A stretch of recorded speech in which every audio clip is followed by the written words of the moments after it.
Hi there, Mark here again. Welcome to this part 2 of my build of the TT02D DriftSpec chassis. This is where we've got so far after part 1, which we used all the parts from parts bag A. So now I've had to open parts bag B, and we're going to continue with step 17 and hopefully use all the parts in parts bag B. So right, what we need straight away for this part, which is the front uprights, are the front uprights, which is A1. You need the smaller of the bearings, the BB3s, the 1050s there. Just match them up on the diagram. Make sure you don't get them wrong. Then we need the wheel shaft. The easiest way I think is just put that on the shaft and then push it straight into the upright. So that's simply that for both sides. So straight on to step 18, which is attaching those uprights we've just made. Make sure that the steering lug or steering arm is pointing backwards. We need a 8, which is like this stepped washer, plastic washer. That goes on the bottom, like so, and through the hole in the bottom wishbone, that sort of ball joint hole in the bottom wishbone.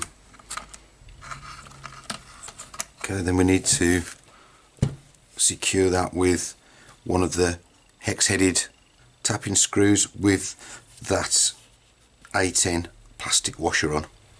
That just screws into the bottom.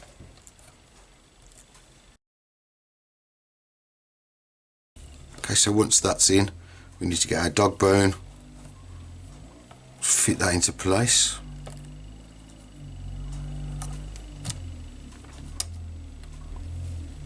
And then put the top wishbone over the upright. Then we need your hex screw with part A6, which is like a tapered spacer, plastic spacer, goes on the top. Okay, and it should look something like that when you've done it. It says a warning here, don't over tighten. I've done fairly tight and it doesn't seem to be any restriction in the movement, so I think that's okay. So just do exactly the same to the other side. So when you finish step 18, sorry, it should look something like that, left and right. Step 19, again simply the rear uprights, so you get your parts A11 and again your wheel axle, the smaller BB3s again. Simply a matter of just pushing them in on both of the uprights. Step 20 is just attaching those uprights we've just put together. So first of all you need to put your gearbox joint, push those into place. You need your dog bone, and we need the uprights the right way up. Basically there's the longer edge and the shorter edge. The shorter one goes at the bottom, doesn't matter which way around it goes. Then we need to put that into the bottom wishbone. We need one of the MB4 screw pins to hold it in place.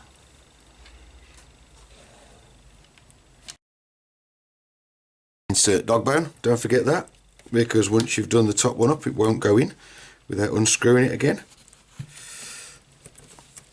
And again we use another screw pin to hold the top wishbone and the top edge of the upright.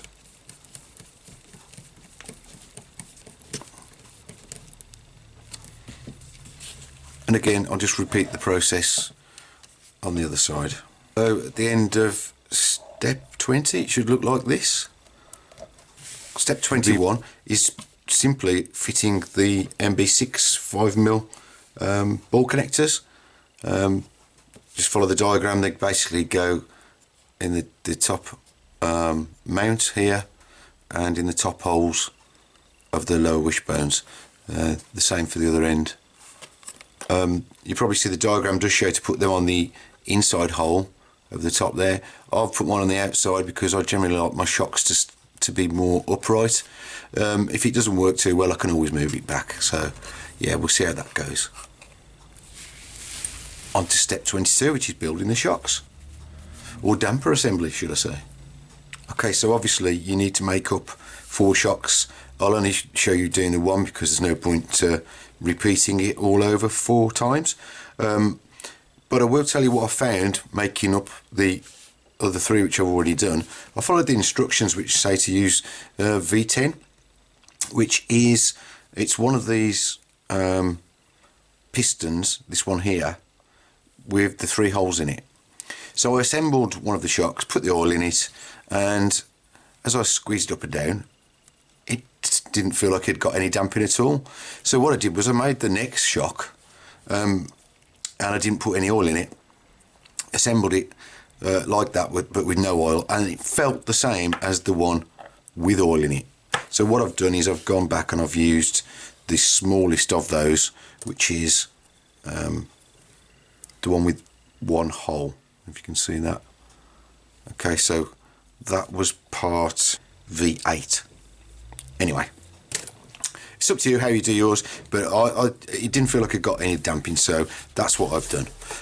That's what I'm going to do now. So I'm going to quickly put this together the way that I build my shocks.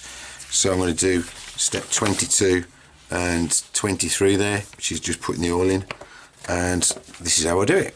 So first of all, we need to get the shaft, and then you need to clip on one of these tiny little circlips, which is quite fiddly. You might find one flying across the room as you slip off, but hey, let's have a go. Use these tiny flat nose pliers to squeeze it on. Yep, I heard the click there, so luckily that went on okay. So put your piston or your valve or whatever you want to call it on the top, and then we just need to secure that with another one of these little E-clips. Okay, so that's that.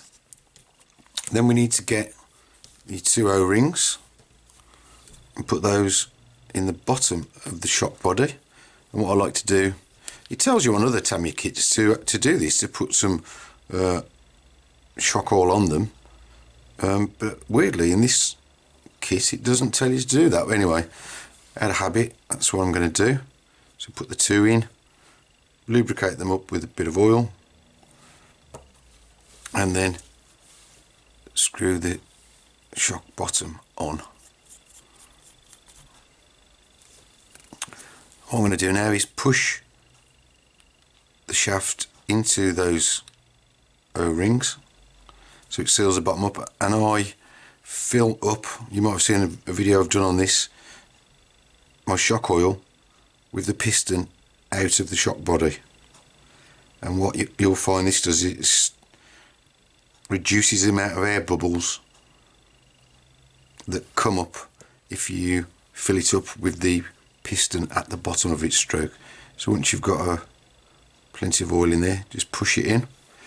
You need a bit of tissue there, catch the surplus, and then slowly pull that down. And as you can see, hopefully there are no bubbles, so I can straight away get the rubber shock cap, put that in place, get rid of some of the excess oil,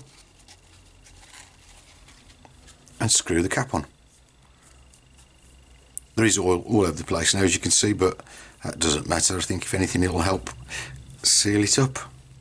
So give it a good tighten up. So all we need to do now is screw the bottom ball joint on.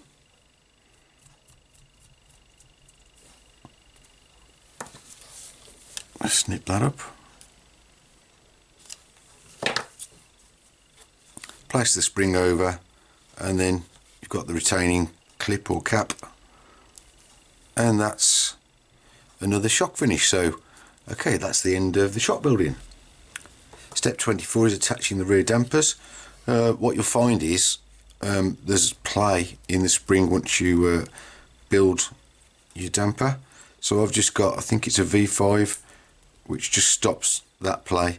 It does say in the manual here on step 25 to put two, a V7 and a V4 in the front, but I'll just do it like this for now and then tune it up when I'm testing the car or when it's running to see how it goes. So that's the way I do it. Step 24, attaching the rear dampers, it says. So the back of the car, and this is simply a case of pushing the shock onto those ball connectors.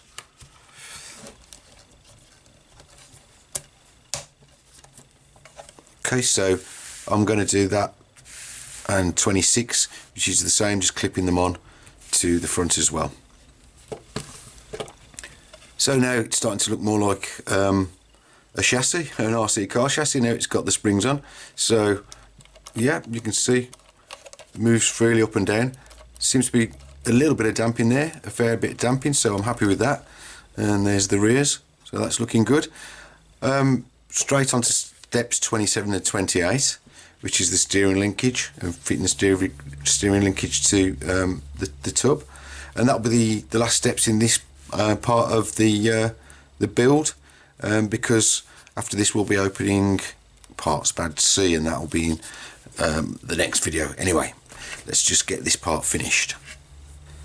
Okay, 27, steering linkage. What we need to get is your B12s and the B11 kind of ball cut joint things, and basically push them into B12. You can hear it snap as it goes in. Okay, so that's those two done. Then we need parts A3. Make sure you get it the right way up. So there's a ridge on the top there that needs to be pointing backwards and on the top, and then you need to put an MB1. Be careful here, these are slightly longer, the MB1s, they're 12mm rather than the usual 10mm screws. So put two of these on. Okay, as I've just found out with the last one, do not over tighten these screws, else it locks up the steering linkage. So yeah, minimum tension required.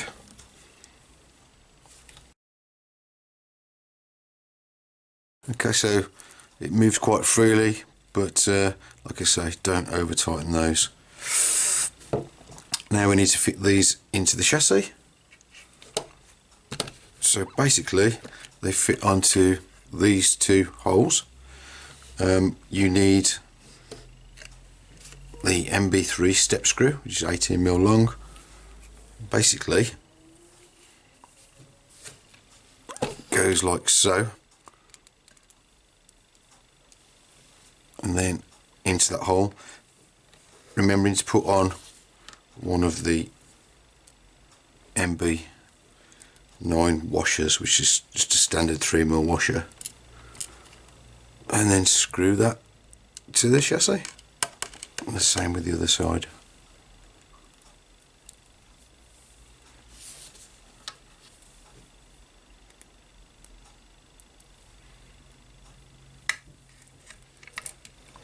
The last thing to do is to connect the steering arm to the upright. You need two more of the 3x12mm screws. Goes through the other end of the linkage there and into the outside of the two holes on the steering there, so the one at the rear. And just do that to both sides. So there we are, it's all connected up. Seems to be moving all quite freely. And that's it for part 2 of the build. I hope you've enjoyed it. I've really enjoyed building this TT02D. It's coming along quite nicely. Hope you can join me on part 3, where we'll be completing the chassis. As for now, all I can say is thanks again and see you later. Bye.